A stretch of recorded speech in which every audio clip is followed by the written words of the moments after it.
Stanovanje smo imeli polno knjig. Oče in mama sta bila pa prijatelja dveh pisateljev mladinskih, Ele Peroc in Jožeta Snoja, tako da sva z bratom dobivala še njune knjige. In ko sem začel pisati, se mi je samo po sebi zdelo umevno, da bom pisal za otroke, ker je bil to očitno moj svet. Zdaj, ko kot odrasel premišljujem, pa vidim, da je pravzaprav otroški svet tisti, ki mi je blizu. Se pravi, igra, nonsens, kakšne stvari, ki se odraslim ne zdijo logične, otrokom se pa zdijo. To mi je zelo blizu. Kadar sem brez kakšnih posebnih obremenitev, brez kakšnih posebnih skrbi na počitnicah ali pa v času, ko nimam predavanj, takrat pravzaprav vidim stvari, zelo običajne, vsakodnevne stvari, pravzaprav jih vidim.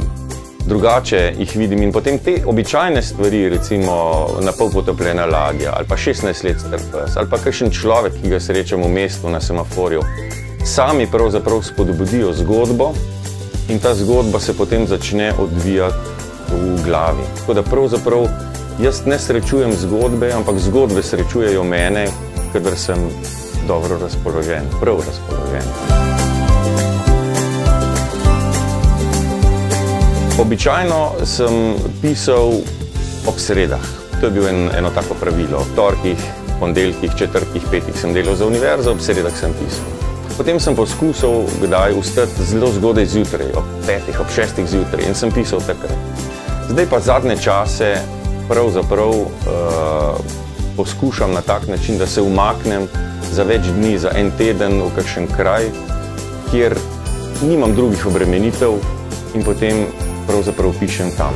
To pomeni, da sem zelo osredotočen na pisanje in takrat pravzaprav sem potopljen v zgodbo, ki jo delam. Najboljše je, ko te uredniki pa urednice povabijo v kakšno državo, na potovanje. V Estonijo, v Mehiko, na Kitajsko, v Nemčijo, kamorkoli. In seveda potem, ko prideš tja, bereš, se pogovarjaš z otroki. En del je pa seveda tudi časa, ko lahko sedim in opazujem ljudi, opazujem svetlobo tam in ponavadi imam glavo v teh časih tako naravnano, da me zgodbe lahko srečajo. In te zgodbe potem prinesem domov in nastanejo nove.